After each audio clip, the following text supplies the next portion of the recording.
Nous allons aujourd'hui travailler avec Elementor. Nous allons ajouter le Page Builder Elementor à WordPress. Alors, pour cela, on va partir d'un site complètement vierge. Voici ce site. Et on va de suite aller ajouter Elementor. Donc Elementor, c'est une extension. Donc je vais sur Extension ajouter. Je vais dans la barre recherche chercher Elementor.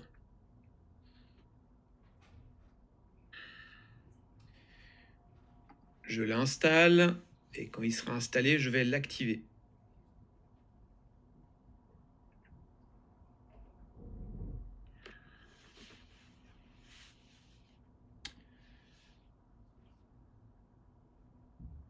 Je vais devoir créer mon compte ou alors me connecter. Donc je vous laisserai créer votre compte. Ça sera plus simple avec Google pour éviter d'avoir trop de mots de passe.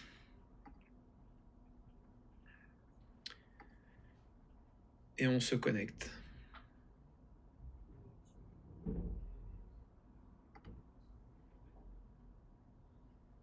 Voilà. Donc il m'a reconnu. Je me connecte. Il me propose de continuer, je lis juste les boutons, de continuer avec le thème Hello, qui est le thème par défaut d'Elementor. Donc je vais continuer avec ça. On va voir que le thème est beaucoup moins important que sur WordPress d'habitude, parce que là, en fait, on va pouvoir créer le design de toute pièce.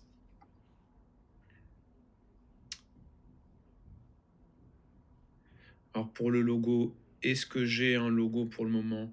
Non, donc je vais passer. Là, il me propose de commencer à partir d'une page blanche ou de choisir des templates. Donc on verra plus tard les templates. On va partir sur une page blanche.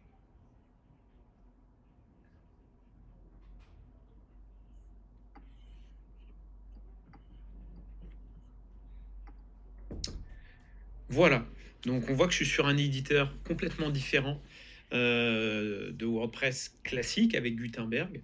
J'ai bien ici des petits widgets, des titres, des images comme ceux que j'avais sur Gutenberg. Mais ça va se passer différemment. On va voir que déjà ici, j'ai pas mal de réglages. On va partir sur un titre.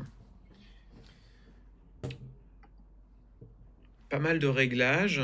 Le style, les marges, les couleurs, les fonds. Et puis,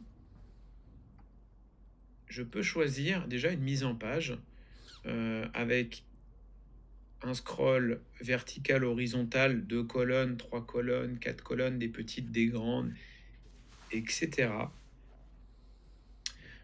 Partons sur une colonne. Voilà. On voit que j'ai beaucoup plus de paramètres possibles. Je vais venir ajouter un petit titre ici.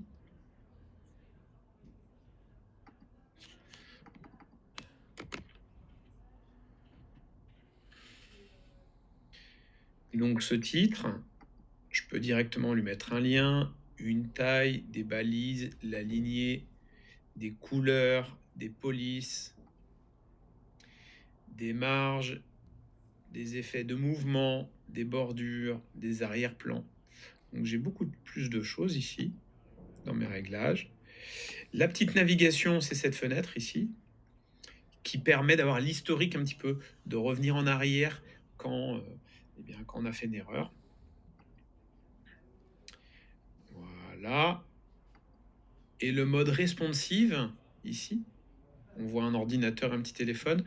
En fait, c'est pour choisir si on veut travailler en mode mobile, tablette ou ordinateur. On va voir la suite dans une prochaine vidéo.